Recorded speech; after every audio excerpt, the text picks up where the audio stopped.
लीजिए सुनिए मुंशी प्रेमचंद के लिखे उपन्यास कर्मभूमि के 27वें भाग को मेरी यानी समीर गोस्वामी की आवाज में। अमरकांत का पत्र लिए हुए नैना अंदर आई तो सुखदा ने पूछा, किसका पत्र है? नैना ने खत पाते ही पढ़ डाला था। बोली, भैया का। सुखदा ने पूछा, अच्छा उनका खत है, कहाँ है? हरिद्वार के पास किसी गांव में है। आज 5 महीनों से दोनों में अमरकांत की चर्चा न हुई थी। मानो वो कोई घाव था जिसको छूते दोनों ही के दिल कांपते थे। सुखदा ने फिर कुछ न पूछा। बच्चे के लिए फ्रॉक सी रही थी, फिर सीने लगी। नैना पत्र का जवाब लिखने लगी। इसी वक्त वो जवाब भेज देगी। आज 5 महीने में आपको मेरी सुधाई है। जाने क्या क्या लिखना चाहती थी। कई घंटों के बाद वो खत तैयार हुआ जो हम पहले ही देख चुके हैं। खत लेकर वो भाभी को दिखाने गई। सुखदा ने देखने की जरूरत न समझी। नैना ने हताश होकर पूछा, तुम्हारी तरफ से भी कुछ लिख दूं? नहीं, कुछ नहीं। तुम्हें अपने हाथ से लिख दो। मुझे कुछ नहीं लिखना है। नैना रुआसी होकर चली गई। खत डाक में भेज दिया गया। सुखदा को अमर के नाम से भी चिढ़ है। उसके कमरे में अमर की एक तस्वीर थी, उसे उसने तोड़कर फेंक दिया था। अब उसके पास अमर की याद दिलाने वाली कोई चीज न थी। यहां तक कि बालक से भी उसका जी हट गया था। वो अब अधिकतर नैना के पास रहता था।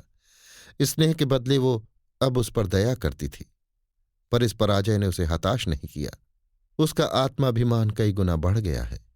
आत्मनिर्भर भी अब कहीं ज्यादा हो गई है। वो अब किसी की उपेक्षा नहीं करना चाहती।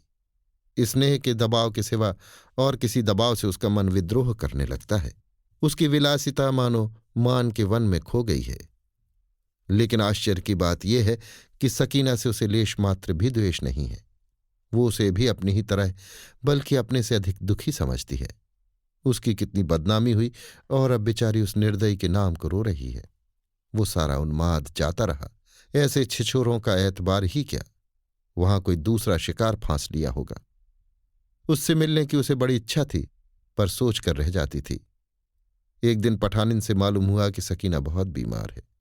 उस दिन सुखदा ने उससे मिलने का निश्चय कर लिया। नैना को भी साथ ले लिया। पठानिन ने रास्ते में कहा, मेरे सामने तो उसका मुंह ही बंद हो जाएगा। मुझसे तो तभी से बोलचाल नहीं है। मैं तुम्हें घर दिखाकर कहीं चली जाऊंगी। ऐसी अच्छी शादी हो रही थी, इसने मंजूर ही ना किया। मैं भी चुप हूं, देखूं कब तक उसके नाम को बैठी रहती है। मेरे जीते जी तो लाला घर में कदम न रखने पाएंगे। हां, पीछे की नहीं कह सकती। सुखदा ने छेड़ा, किसी दिन उनका खत आ जाए और सकीना चली जाए तो क्या करोगी? बुढ़िया आंखें निकालकर बोली, मजाल है कि इस तरह चली जाए, खून पी जाओ।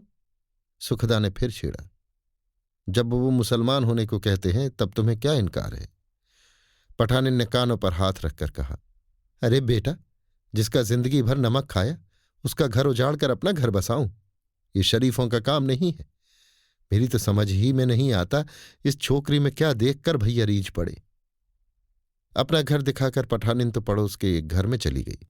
दोनों युवतियों ने सकीना के द्वार की कुंडी खटखटाई। सकीना ने उठकर द्वार खोल दिया।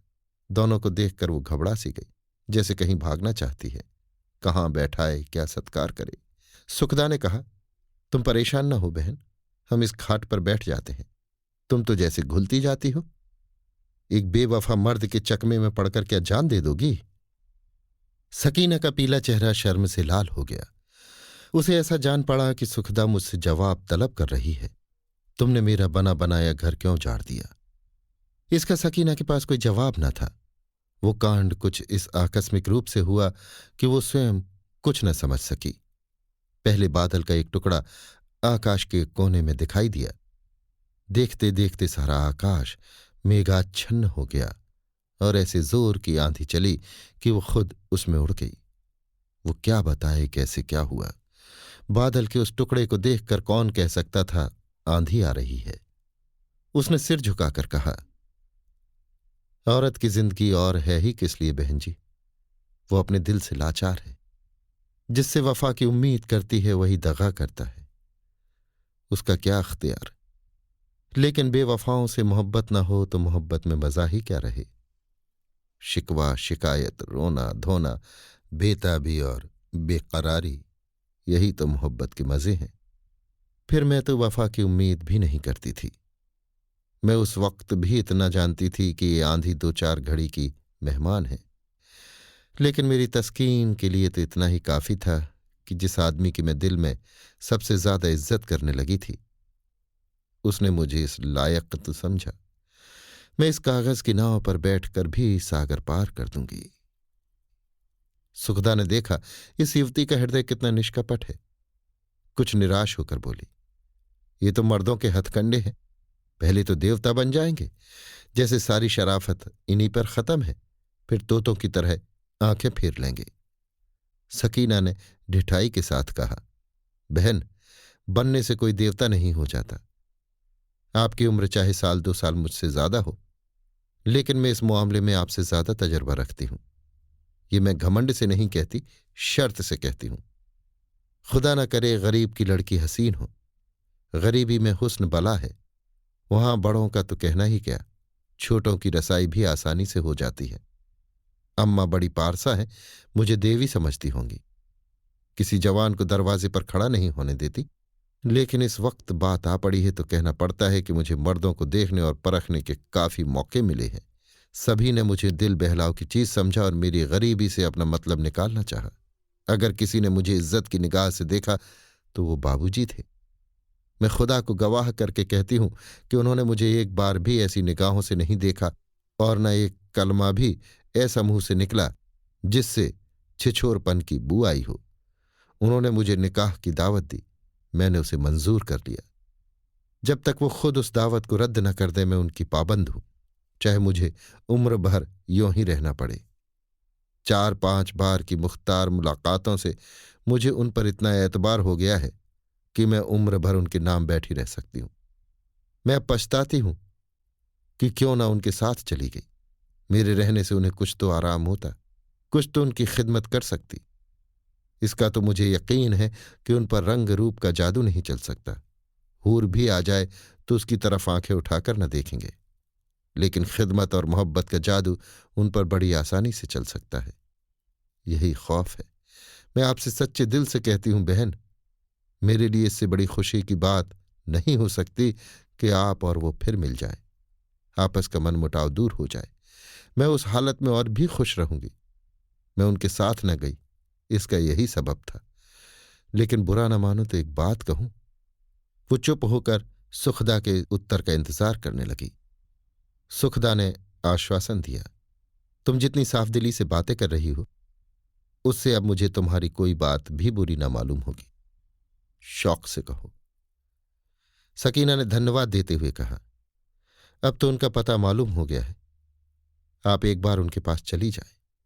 वो खिदमत के गुलाम हैं और खिदमत से ही आप उन्हें अपना बना सकती हैं।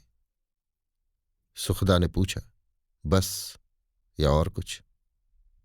बस, और मैं आपको क्या समझाऊं? आप मुझसे कहीं ज्यादा समझदार हैं।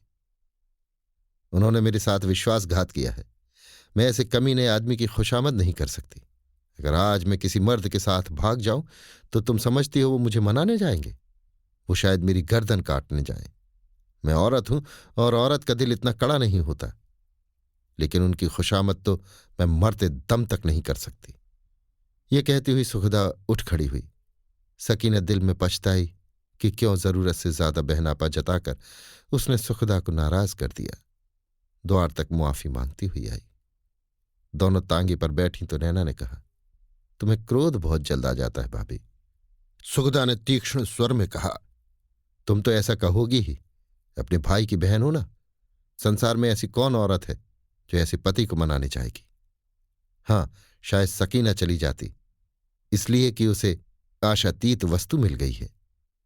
एक क्षण के बाद फिर बोली, मैं इससे सहानुभूति करने आई थी, पर यहां से परास्त होकर जा रही हूं। इसके विश्वास ने मुझे परास्त कर दिया। इस छोकरी में वो सभी गुण हैं जो पुरुषों को आकृष्ट करते हैं।